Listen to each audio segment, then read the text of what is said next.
Now, before I go on, I would like to give a special greeting to our guest, Sylvia Olden-Lee. You heard yesterday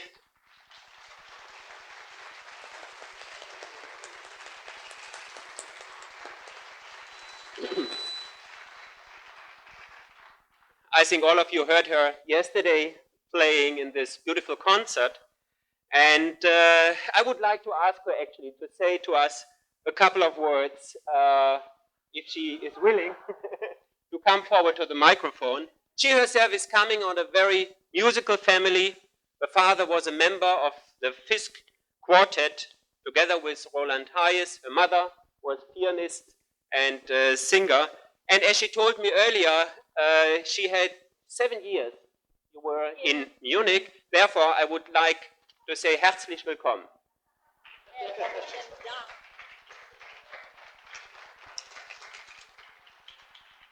You lovely, beleaguered people. As unaccustomed as I am to any kind of speaking, I ramble on, but to do it in a formal way, it's going to be a bust. But I was applauded so much for what I did yesterday, and I just want you to really think about it. I would be no good were it not for the fact that I am accompanying soloists who, whether their accompaniment was good or not, you're not paying attention to it. You are listening to the message that does come from the singers. Such as we had Bob McFerrin, he's incomparable, and also he's a Fiskite. Mr. Roland Hayes, whom I got to know almost from birth, and had a meeting with him about 5 or 6 months before his death. Did some work with him. He told me exactly how to do Angel Mole's songs. And he and Daddy stood as tenors, elbow to elbow, for 5 long years at Fisk University as half of the Fisk Quartet. And his daughter is here, and I guess you've learned that already. But Africa is here, and she's got to get up so that everybody will know of her.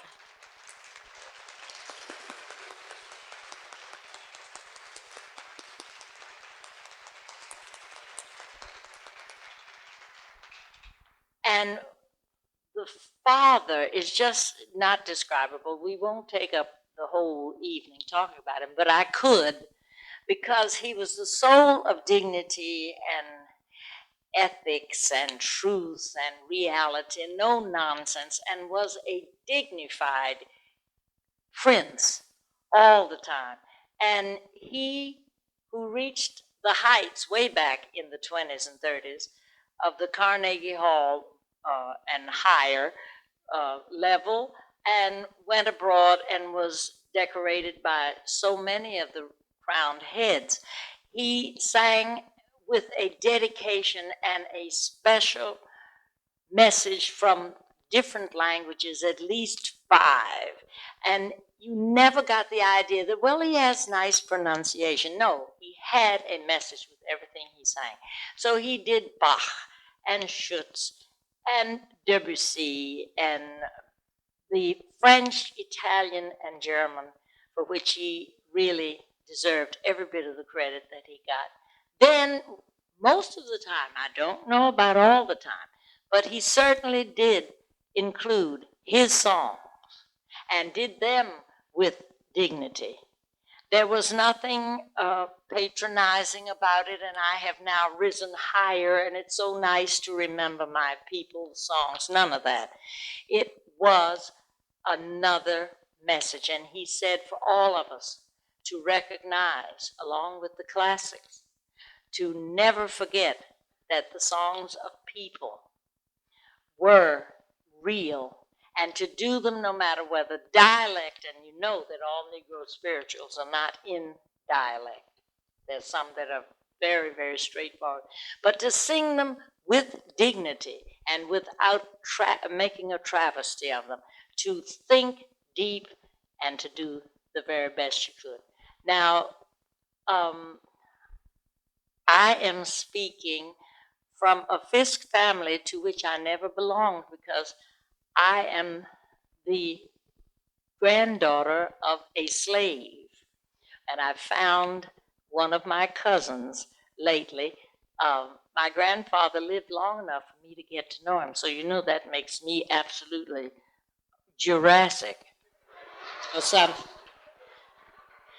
But I got to know my grandfather, who was born this slave and who came at the end of the war to Nashville from Kentucky, the Kentucky plantation, Oldham.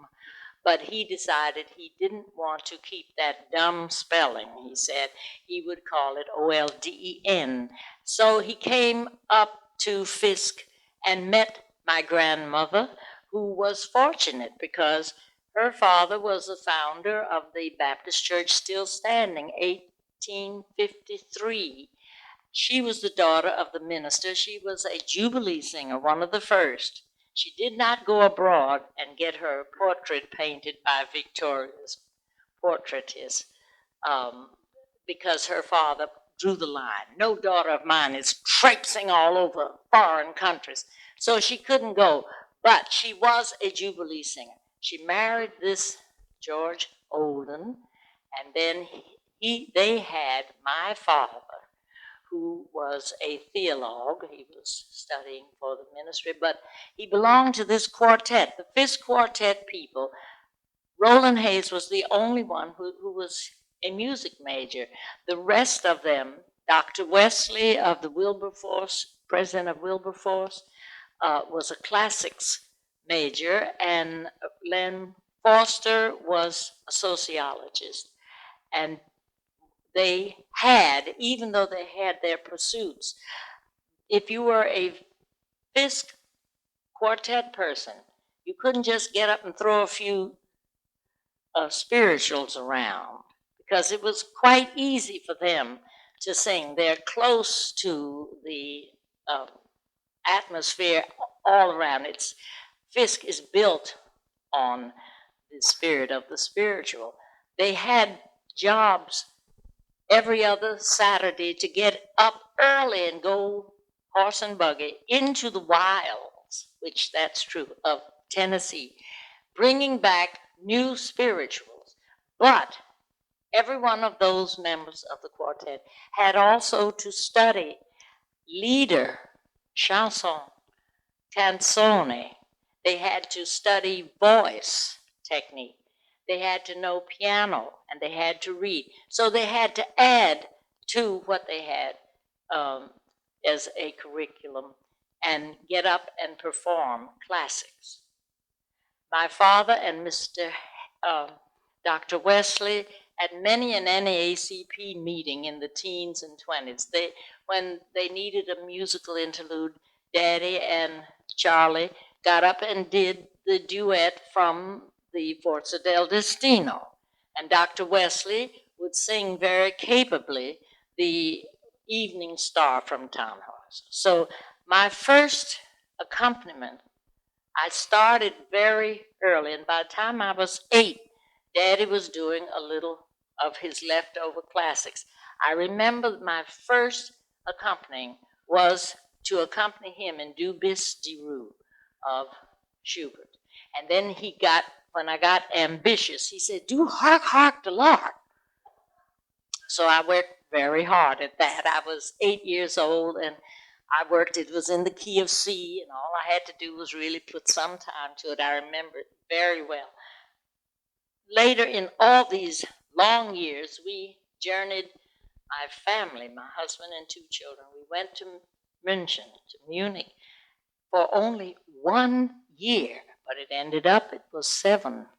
And while we were there, we gave programs because Bonn had asked our consulate if we knew of anybody who could do a whole program of spirituals.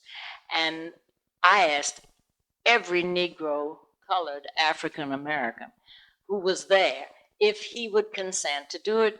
They had a tour ready, and nobody wanted to do this. So I thought of going to the head of USIA and saying, you folks, he was white, you think anything that isn't spirituals is jazz or something, but we have a full ledger of offerings creatively for vocal singing. Why don't you let me get an anthological, starting with the African chant unaccompanied and coming with the earliest spiritual, 1619, 1630, and bring it on around to the work songs, play songs, the street cries, which you know are so wonderful, and then to Creole songs, and then our art songs. It has been found lately there are more than 1,000 composers, black composers of serious music. I would never have thought that. I thought the most would be 150 or 200. But Dr. DeLerma has made that discovery. So we would do, soon as we would get this program together and go, they would always ask us, or quite frequently say before we went out, could you possibly come back next week too, because we've turned away a whole auditorium of spirituals.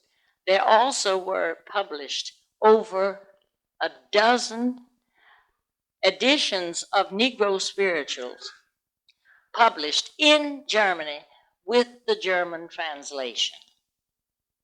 And they would have us to come and sing the original and then to teach them how to do the spiritual in their language.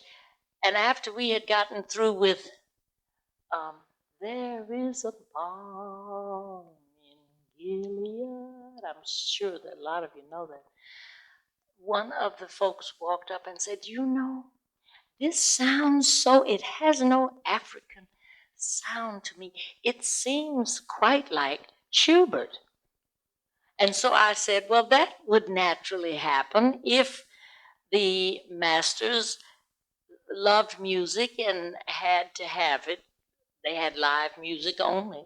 And they would find the most talented of the slaves and train them as well as they could and have them to entertain so that they would go around and hear other music and they'd hear the classics. And that's why we're coming closer together. Many a spiritual has an 18th, 19th century patina that goes through it.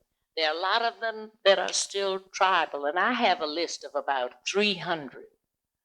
And they're different kinds, some of them quite martial, and you can hear the tom-toms in it.